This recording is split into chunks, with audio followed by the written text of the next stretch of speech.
Marami ang nalungkot ng sobra sa balitang nagbawas ng 100 empleyado o 3% ang kanilang workforce ang ABS-CBN. Hindi kasi natumbasan ang kita nila ang kanilang gastos kahit na may Star Cinema hit movies, Bini at FPJ Batang Quiapo. Kulang pa rin ang mga yon upang matustusan ang pangangailangan ng ilang tao at departamento. Epekto pa rin ito sa pagkawala ng franchise ng ABS-CBN noong kasagsagan ng panahon ng pandemya.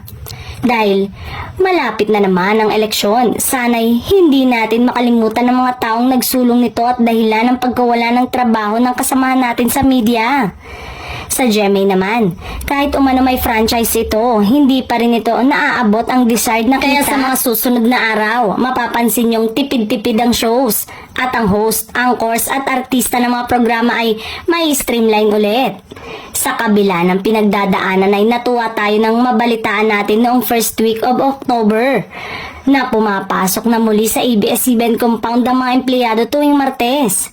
Akala nga ay tuloy-tuloy na ang pagbangon ng Kapamilya Network habang papalapit ang Pasko na 2024. Rumaratsada sa takilya ang pelikula nilang Unhappy for You noong August. At inaasang tatabo rin ang reunion movie ng Katden na Hello Love Again na magsa-showing sa November 13, pati na yung MMFF 2024 official entry ni Vice Ganda na And the Breadwinner Is. Waging-wagi sa TV ratings ang FPJ Batang Quiapo.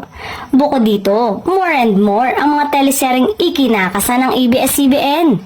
Palaki naman ang online family ng ABS-CBN Entertainment matapos nitong magtala ng 50 million YouTube subscribers.